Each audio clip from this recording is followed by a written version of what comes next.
Good afternoon. Welcome to the official groundbreaking ceremony for the new Massachusetts State Police Crime Laboratory. My name's Kevin Sheehan. I'm the co-managing principal of Freightland Realty Partners with Phil Dorman. Thank you all for joining us here on this beautiful afternoon to celebrate this milestone. We're going to start with some remarks, and then we will do the celebratory groundbreaking. So now I would like to introduce our first speaker, Gina Kwan, the Secretary of Public Safety and Security for the Commonwealth of Massachusetts.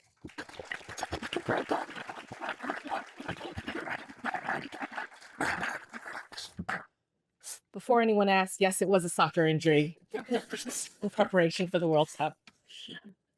Good afternoon, everyone. My name is Gina Kwan, and I'm the Secretary of Public Safety and Security. On behalf of Governor Healy and Lieutenant Governor Driscoll, I want to welcome you to this important milestone in the development of the Commonwealth's new State Police Crime Lab. I want to acknowledge the many partners here today who have made this project possible, especially Commissioner Adam Backey of DCAM and his entire team, the members of the legislature, the mayor of Marlborough, and members of the city council, and our private sector partners at Greatland, Consigli, and CI Design. Each of you played an essential role in transforming the state police's vision for this facility into reality. From our secretariat team, I want to acknowledge Colonel Jeffrey Noble, Chief Science Officer Kristen Sullivan, and our colleagues from the Crime Lab. Today's groundbreaking reflects our commitment to providing you with a facility that matches the caliber of the work we provide. Every day, these highly trained scientists provide critical forensic services to investigators across the Commonwealth. They respond to crime scenes, perform complex laboratory testing, provide expert testimony, certified breath alcohol testing instruments, and process DNA samples for submission to the national database. Their work requires exceptional skill and a deep commitment to public service. The 4-story, 200,000 square foot building we're breaking ground on today will bring more than 250 professionals under one roof and provide the flexibility needed to adapt to evolving public safety demands and forensic science standards. As a former prosecutor, I've had a front row seat to the ways forensic science has evolved to meet new legal requirements, emerging technologies, and growing public expectations. While serving as an assistant district attorney here in Middlesex County, I saw firsthand the impact of the 2009 Supreme Court decision Melendez-Diaz. The court held that defendants have a right to confront and cross-examine the analysts who perform forensic testing, meaning scientists were increasingly called upon to explain and defend their work in the courtrooms across the Commonwealth. Years later, while serving at the Attorney General's office, I saw another major change with the Commonwealth's 2018 Criminal Justice Reform Law, when it established one of the nation's most rigorous turnaround requirements for testing sexual assault evidence collection kits, 30 days. Looking back, we can see how the Crime Lab has consistently risen to meet the challenges of each moment. Today, its scientists routinely provide expert testimony in courtrooms across Massachusetts, and they continue to meet the Commonwealth's 30-day safe testing requirement. And looking ahead, I know tomorrow's challenges will test the expertise of this team, but also the design capabilities of our facilities to support increasingly sophisticated forensic work. That is why the Healy-Driscoll administration committed to supporting the state police's vision for a modern, state-of-the-art crime lab that will serve Massachusetts for decades to come. At the end of the day, this facility is about speed, accuracy, and trust in the science that sits at the center of our justice system. It's about empowering the forensic services team here with the space, technology, and resources they need to perform their work at the highest levels. It's also about the communities they serve. The work conducted here will support local police departments, prosecutors, public safety agencies, victims, families, and communities across Massachusetts. Today's groundbreaking is an important milestone, and I am grateful to everyone who helped make it possible. On behalf of Governor Healy and Lieutenant Governor Driscoll, thank you for your partnership and your continued commitment to strengthening public safety across Massachusetts. It's now my pleasure to introduce the Superintendent of the Massachusetts State Police, Colonel Jeffrey Noble.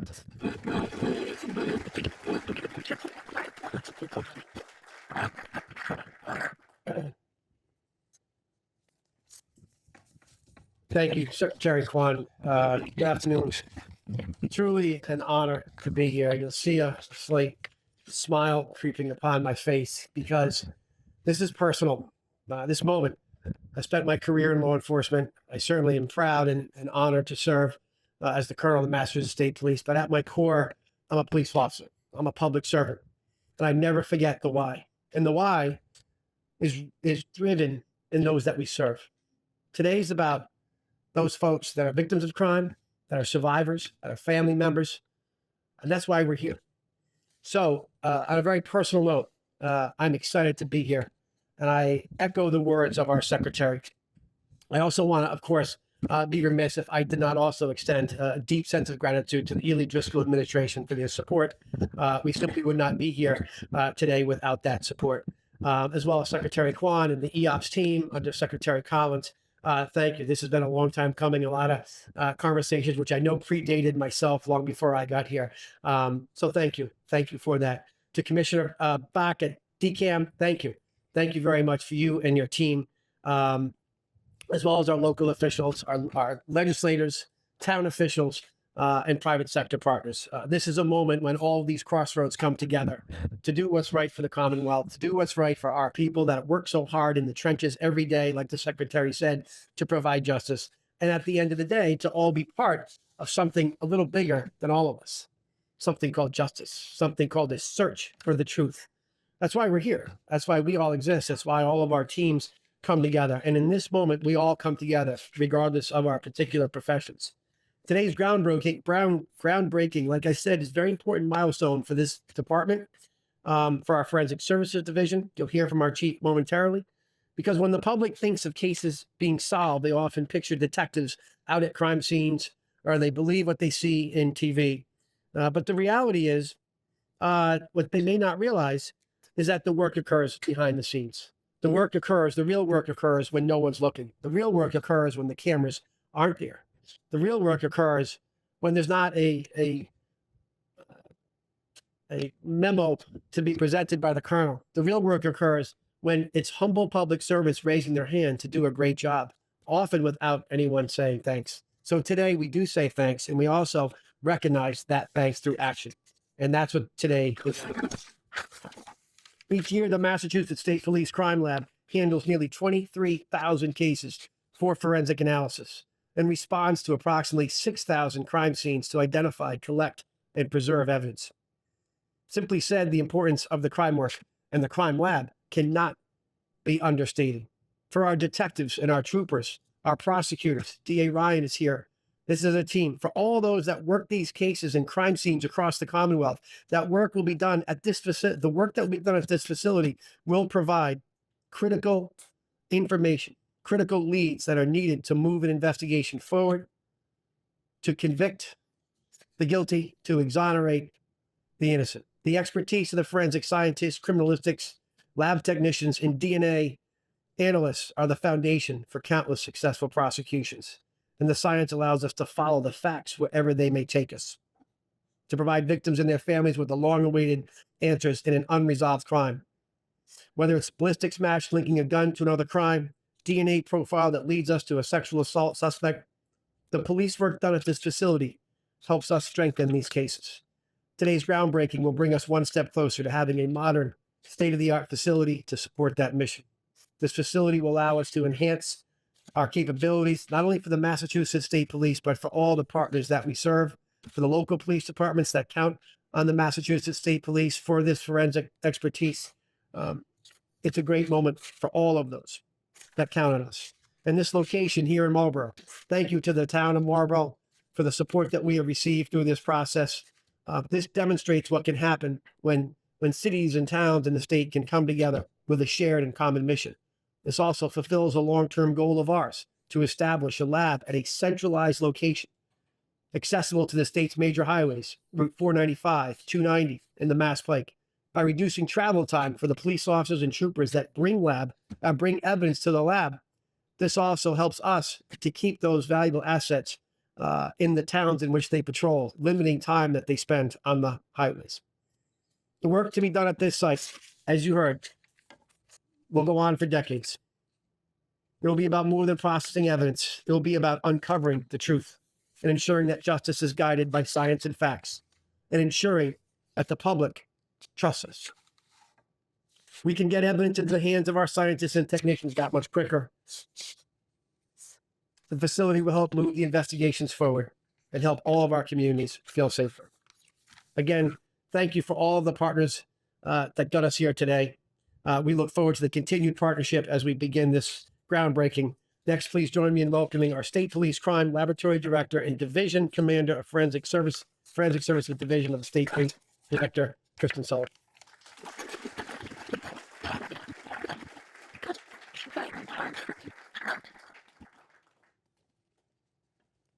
Thank you, Colonel Noble. Thank you, Secretary Kwan, and all of you today.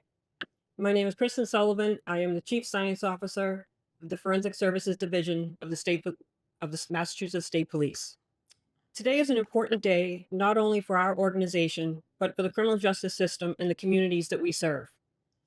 This project represents the Commonwealth's investment in public safety, scientific excellence, and a collective commitment to ensuring our investigations are supported by the highest standards of forensic science. The new State Police Crime Lab has been thoughtfully designed with the unique needs of the Forensic Services Division at the forefront.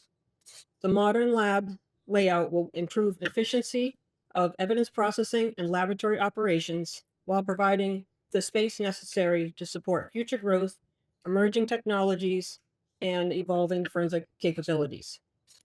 This facility will feature a well-equipped two-bay garage for the forensic processing of vehicles from crime scenes, along with expanded laboratory space designed for complex analysis and advanced technologies.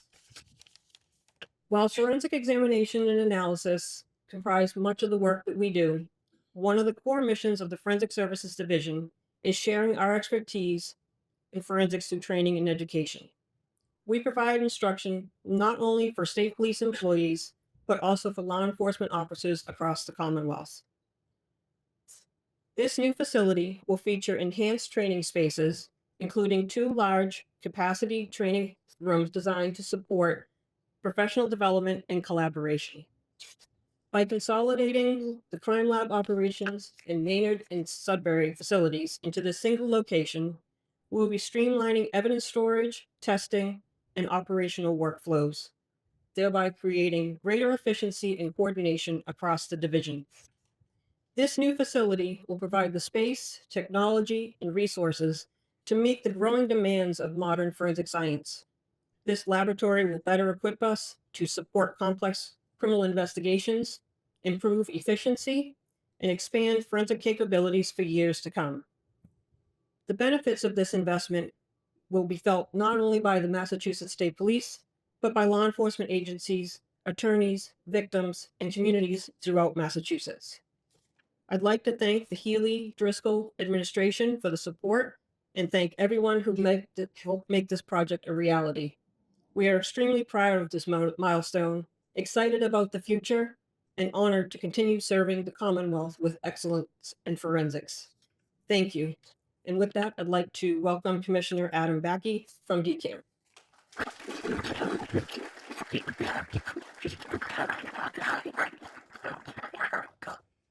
Thank you. It is a pleasure to be here today, and it's amazing that they were able to find a site that was already this close to what we needed before we even broke ground. We should be grateful. I think you heard from the folks speaking before me just how important this facility is for the work that's going to be done in this facility. And it's not uncommon that I'm up presenting these sorts or speaking at these sorts of groundbreakings and ribbon cuttings on behalf of DCAM. But I also like to remind everyone at all of them that DCAM is not where we would start. DCAM is not the reason for being. DCAM's reason for being is to support all of the other parts of state government that are providing direct services. And when you think about building a state government, public safety comes to mind right at the forefront of one of the most important things we do as a state government. So I feel privileged to head up the agency that is able to help provide the facilities that enable the public safety folks to do their jobs effectively across the Commonwealth and in support of really keeping all of us safer and preserving our ability to go on about our business in society. So we're very grateful for the chance to be part of that. One of the things that is a real challenge for us at DCAM, though, is that the needs across state government in terms of facilities and getting the kind of modern facilities that this will provide for the state police, the needs are so much greater than the dollars we have available. We have a very limited amount of state capital that we are authorized to borrow, that the bond rating agencies will allow the Commonwealth to borrow. And the need and the demands just greatly exceed what we can afford. And so I'm really grateful for the creativity of the Healy Driscoll administration, Secretary Gorkowitz and his team at Administration and Finance, as well as my predecessors at DCAM, to think about and be willing to find ways and creative ways to expand our ability to deliver. So this is an example of that. This is one of the this will be, I think, the largest, it won't end up being, but it will right now, as of today, it is the largest lease new building that we're doing. It's essentially a partnership, and we are grateful to be able to tap into the private sector, our private partners, to be able to really stretch our resources and deliver this facility literally years before we would have had room to borrow and build it conventionally for the state. So you heard about those needs, you heard about why the facility is important. Well, there's another factor, which is it's important now. It's not important in 2038. So the fact that we're able to do this public-private partnership with Greatland is really critical to being able to meet those needs as fast as we possibly can. So that's really very important to us. I'd like to acknowledge the many members of my team that are involved in delivering a project like this. It's a little known fact that DCAM is actually the largest tenant in Massachusetts. And that is in no small part the reason that Debbie Russell and Katie Macedo and William McGowan and the rest of the leasing team are so good at what they do, because they do it more than anybody else does. And they're able to deliver a really successful product on behalf of the Commonwealth and negotiate really strong, really do a great job setting up and meeting the need through our leasing program. I'd also like to thank Abby Vladik, Tiffany Yu, Sarah Felton, Paul Jane, and John Ferrara from our team, who've all played instrumental roles and will continue to play instrumental roles in delivering this for the state police. I would certainly like to thank our partners at Greatland and the folks who actually are going to design and build the building at CI Design and Consigli Construction. DCAM's a construction agency, but we don't actually build the stuff. We have to hire other people to do that for us. And Consigli is one of the best. So you all are going to be in really good hands and have a really excellent project here. So we look forward to it being successful. One other thing I'm sure is appreciated by certain people in the room, including the next speaker, is the fact that because this will be private, it is not tax exempt. So with that, I'd like to bring up Mayor Dumas from Marlborough.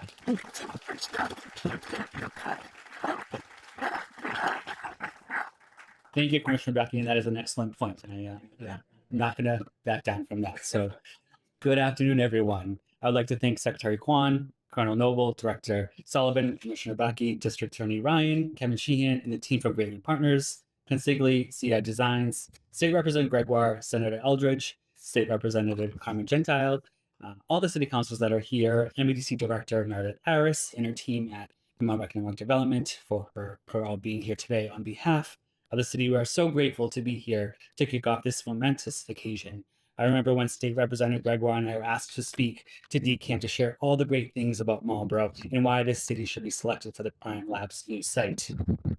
I'm sure I speak for Representative Gregoire, seeing that we are both Marlborough townies, that this was not a difficult ask for us to share how great this city is.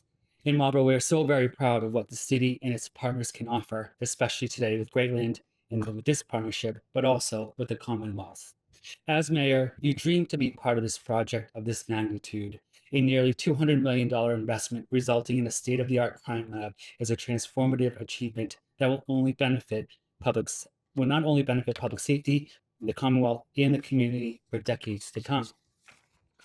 There were so many people that made this happen, and I want to thank the Healy Driscoll administration and DCAM and the entire team of Greyhound Partners, MDC, Representative Gregoire, and the City of Marlborough Building Department, and of course, the City Council, because they see the value of this project in improving the TIF. Without that, I don't think we would have got the project. So in addition to the crime lab further enhances the site's value, creating opportunities for future residential and commercial development and supporting the long-term growth within the area. So this project actually spearheads further projects that's in front of the City Council as we speak, continue our partnership with Graceland. So if it wasn't this project, more investment probably wouldn't be here for the city. So when you're talking about tax incentives and the growth of the city, this is where it's at, and it's all started from here. So as mayor, I cannot thank you enough for investing and choosing Marlborough. So with no further ado, it is my pleasure to honor and come up to the podium, District Attorney Mary. Thank you.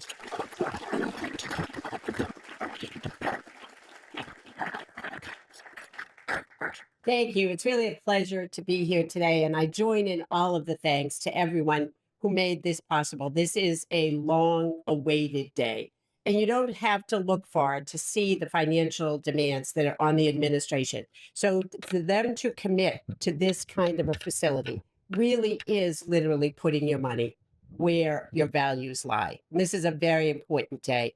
But I want to take a moment to put a more human face on what happens at the lab. In 1969, I understand a day before many people here were born, an undergraduate at Harvard University missed a final exam. Her friends were at class waiting for her to come and take the exam. She didn't appear. There were no cell phones. Ultimately, when the exam was over, they made their way to her room and found her dead. There was an investigation. The police did an incredible job, worked that case for years. There was no one held accountable in the years that followed. But public decided that one of two people were probably responsible. One possibility was her boyfriend. Another possibility was a professor in the department where she was studying. Over the next 48 years, many, many books, articles, documentaries were created and written offering one of those two people as the perpetrator of a terrible crime, a life cut short before it ever reached its potential. Her family went through those years believing that either the boyfriend who they had welcomed into their home was responsible, or that the chair of her department to whom they had entrusted their beautiful, talented daughter was responsible. The years passed, the articles continued, the mainstream press picked it up, and finally, we were able, because of advancements in forensic testing, to go back to that case, to go back through, use forensic genealogy, work with the lab, and ultimately, a few years ago, identify the actual perpetrator, who was neither of those people, who was someone who just lived in the neighborhood and had broken into her room. He was then, by the time that happened, he was deceased. So we couldn't legally hold him accountable. But what's really remarkable about that story is that if you look at the trajectory of the life of the boyfriend, a very accomplished Harvard graduate, his life doesn't look like the other people in that class, because he has a very distinctive name.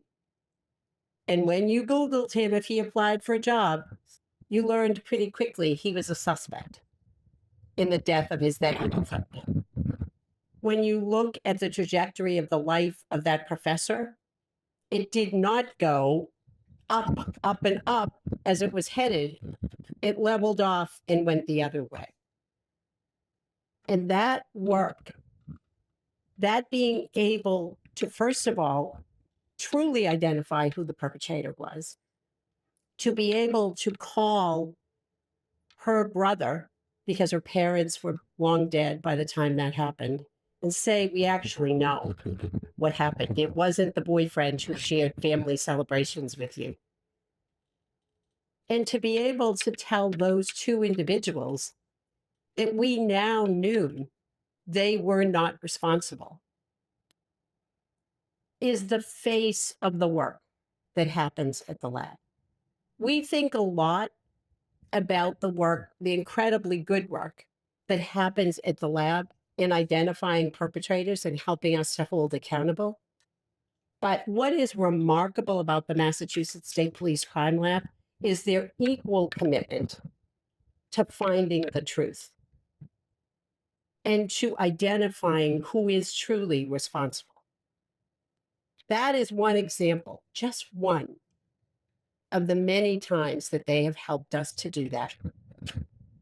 And on the other side of that, many of you over the last couple of months have probably had occasion to see the continuing series that Channel 5 has run about the two young women who back in 1989 were 18 and 28 years old when they went to work the day after Christmas at a retail store just a couple of miles from here on Route 9, and where they were assaulted, brutally raped, held at gunpoint by an individual who then fled.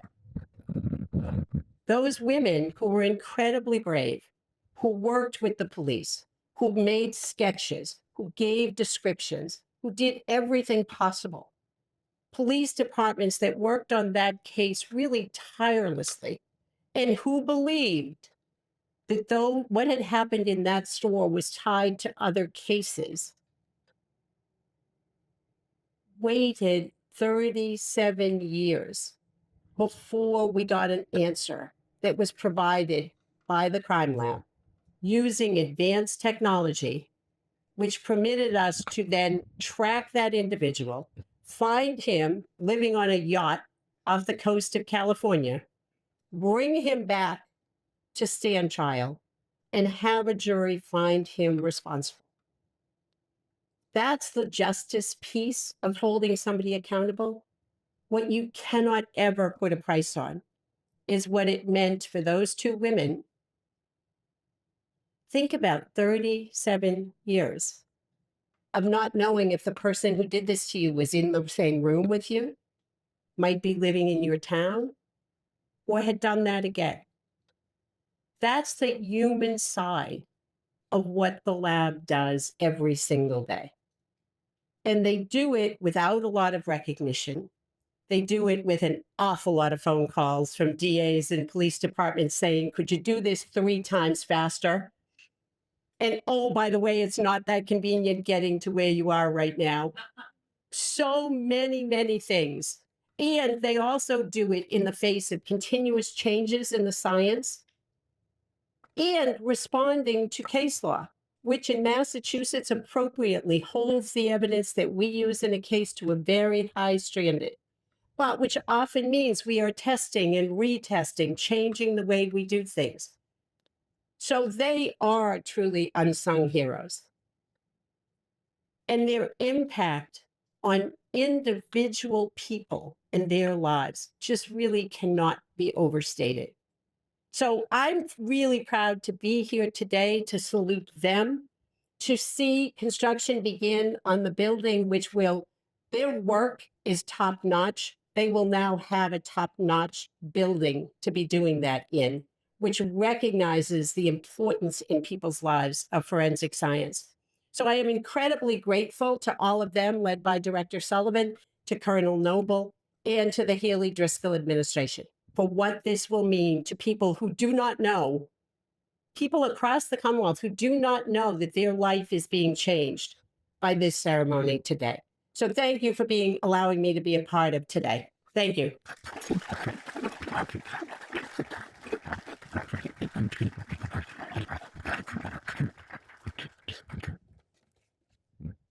Hey, thanks for all those comments. I'm gonna wrap up the speaking program here, and just like to say on behalf of Greatland, we're honored to be the developers of this project. We try to be very client focused, and it has been a pleasure to work with our client at the team at the Crime Lab. We ourselves have gained a new appreciation for the work that they do through the design of this project to this point. So we appreciate the trust that all of you have placed in us. We actually submitted our proposal to this project over 2 years ago, and we've successfully managed to get to this point through multiple and ongoing market impacts and world events. So we are proud of that, and I think it's thanks to the support of our many great team members who have been mentioned: Consigli Construction, CI Design, many others, as well as the public partnership with the city and state agencies. So thank you again. We remain focused on our goal, which is to deliver a great work environment for the Crime Lab team. And we look forward to seeing everyone at the ribbon cutting in 2028. So now we are going to do the official groundbreaking. And so Terry McEachern, who's going to stand up over here, is going to help us organize. We want to make sure that everybody gets a chance to get a photo op with a shovel and a clod of dirt, but we don't have a shovel that everybody gets to take home. We only have a few shovels, but we want to make sure that everybody gets a chance to get a picture. So we're going to try to get everybody to rotate through here. And again, thank you all. And just like to celebrate this great milestone. Thank you.